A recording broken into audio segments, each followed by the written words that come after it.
AMD has revealed most of the final details for its next two major hardware launches, Ryzen Threadripper and Vega 10. If you want to read more about Threadripper, I have a separate article covering Threadripper. Here, the story will be focused mostly on Vega and graphics cards. Gamers have been waiting patiently for AMD's Vega architecture for a long time now. Ever since the mainstream Polaris debut in June 2016, we've wanted a new high-end solution to replace the R9 Fury X. 2016 came and went with no such card, though details on Vega's architecture were revealed earlier this year.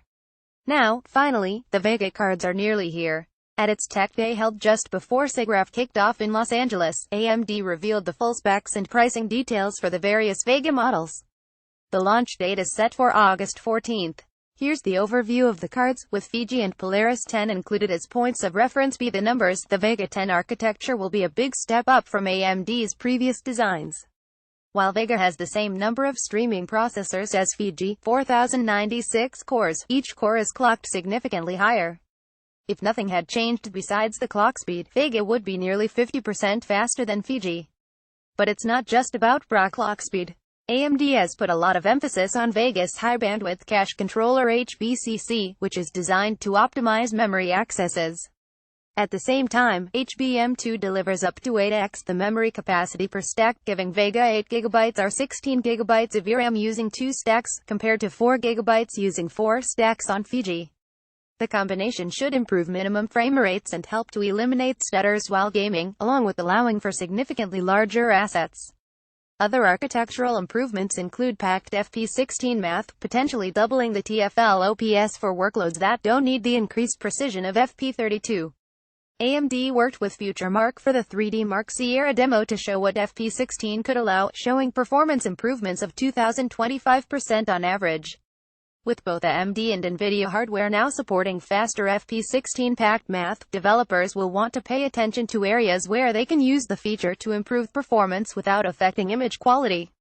There's more, of course. The geometry and shader pipelines have been reworked to be more efficient. AMD has added 40 new instructions to its ESA, and Vega will be the most complete implementation of the DX12 and Vulkan Apis.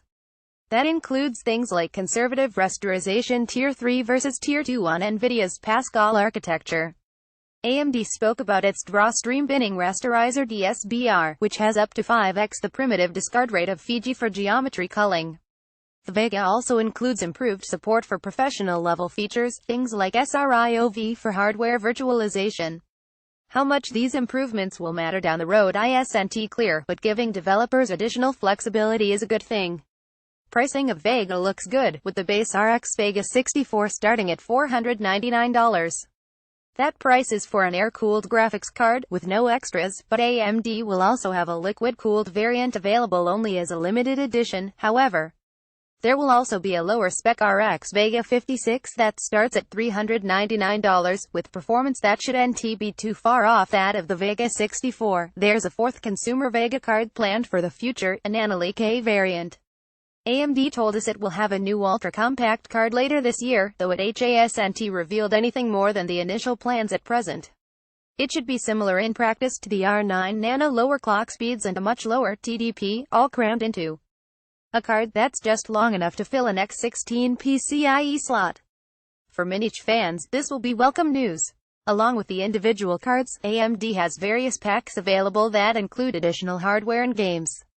These packs are designed to incentivize people who are building new PCs to buy into the AMD ecosystem, while the individual cards give a lower entry point for people that may already be in the AMD family.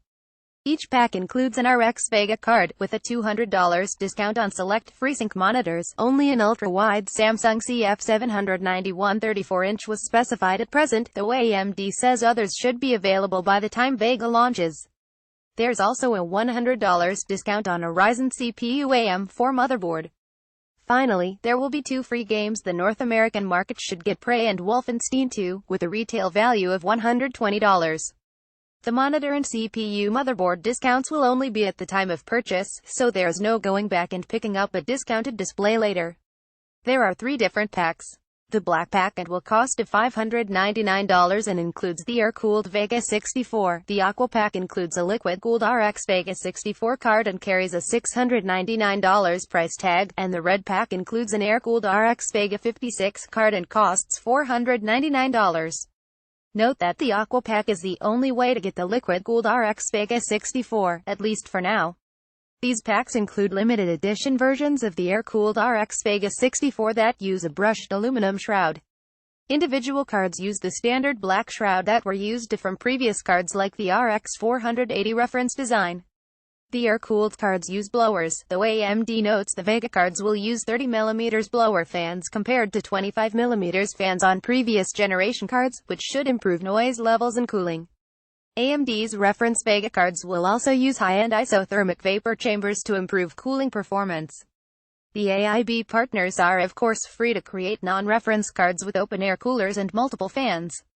We expect custom AIB designs to show up in late Q3 or early Q4. Vega 10 left versus Fiji right. For all the good aspects, there are some concerns with Vega. Performance should be good, and AMD made many comparisons with NVIDIA's GTX 1080. My impression based on what was said is that AMD expects the Vega 64 to trade blows with the GTX 1080, win some games, lose others, but on the whole performance should be comparable. The problem is the GTX 1080 is over a year old now, and the 1080Ti is the new king of the hill. GTX 1080 also has a 180W TDP and can get by with a single 8-pin power connector, while Vega cards we've seen use two 8-pin connectors. The board power quoted is also extremely high, at 345W for the liquid-cooled card and 295W for the air-cooled Vega 64. The Vega 56 has a far more tolerable board power of 210W, though it's clocked quite a bit lower to get there, and overclocking should be much better than on the Vega 64. Board power doesn't mean the cards will necessarily use that much power while playing games, but based on the results from the Vega Frontier Edition, it's safe to say power use will be much higher than NVIDIA's 10,801,070 cards. Vega is also late, not just to the high-end graphics card party, but initial hopes were that Vega would appear late last year. AMD never actually implied that would happen, but in December of last year we expected a June launch, not August.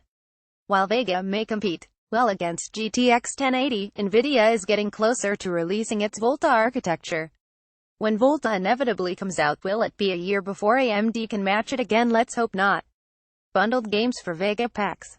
Performance expectations are also a bit out as well. I've run lots of benchmarks on graphics cards, and across the games I've tested, the GTX 1080 is around 3035% faster than the R9 Fury X given all the architectural changes AMD has discussed, plus the 47% increase in clock speed. Theoretical compute performance, I really expected Vega to be closer to the 1080Ti in performance, meaning 5070% faster than Fury X. I don't have numbers from my own benchmarks yet, but if Vega is only matching the GTX 1080, that would indicate other areas are bottlenecking performance. Put another way, if Vega 64 were clocked at 1050 MHz, the same speed as the Fury X, would it actually be faster? It sounds like it might not be, though it would certainly use a lot less power at such a clock speed. Basically, Vega 10 is a very forward-looking architecture, with enhancements like the HPCC, DSBR, additional instructions, and other changes making it something that may only show its full potential in future applications. And by the time those future applications are fully realized, we may have architectures that are one or more generations newer than Vega. Even if Vega is a bit late and not as fast as some would have liked to see, though, it's shaping up to bring increased competition back to the graphics card market. This is something that's sorely needed, as NVIDIA's 10 series has ruled the high-end for more than a year. That undisputed reign is largely to blame for the increase in GPU prices, e.g., the GTX 970 launched at $329 and the GTX 980 at $549, while the GTX 1070 launched at $379, $449 for the Founders Edition, and the GTX 1080 cost $599, $699 for the Founders Edition. AMD noted that roughly 1 million GPUs are sold every quarter that cost more than $350, with 60% of those costing under $450. And AMD frankly admitted that, for the last year, it has had effectively 0% of that market. Vega puts AMD GPUs back on the high-end roadmap, and having something to offer high-end gamers is better than nothing. There's other good news as well, in that Vega isn't likely to be as attractive to cryptocurrency miners. That comes thanks to the power draw and price, as running 6 GPUs from a single power supply would be difficult with Vega 64. But AMD refused to even comment on mining hash rates, which tend to be highly variable based on factors like the memory type, driver version, and even OS version. Mining software has been tuned for the Polaris cards, so I would expect Vega to be tons faster, and the Vega packs are another way of preventing miners from gobbling up all the new Vega GPUs. But if cryptocurrencies go up in price, and Vega delivers better returns than Polaris or other GPUs, all bets are off. Much like AMD's Ryzen processors have caused a major disruption in the CPU market, forcing Intel to scale pricing back to more reasonable levels, Vega aims to do the same for graphics cards. AMD has the Vega Pro for the professional graphics market, as well as the compute and machine learning-focused Vega Instinct. Hardware is only part of the battle for professional markets, and NVIDIA's CUDA is well entrenched in those markets, but for companies not beholden to CUDA, AMD offers a potentially far more affordable alternative. The best news right now is that we're less than a month away from the full retail launch of Vega. At that point it'll be able to provide full details on performance in a wide variety of games, along with a look at overclocking performance. Vega right now feels a lot like AMD's Hawaii and Fiji parts, where it won't be the fastest GPU in every situation, but particularly at the lower tier $399 price point, the Vega 56 looks very promising, and it will almost certainly win the hearts of AMD overclockers. It's going to be a very busy month for AMD, with both Threadripper and Vega coming to market. In fact, it's been a busy year of product launches from AMD, considering all the Ryzen models plus the RX 500 series. This is easily the most vibrant AMD I can recall, even topping the excitement of the Sledgehammer days. Once this launch is complete, AMD can look toward launching its Zen Vega-based Apis, which should be out later this year. We'll be back with full benchmarks within the month.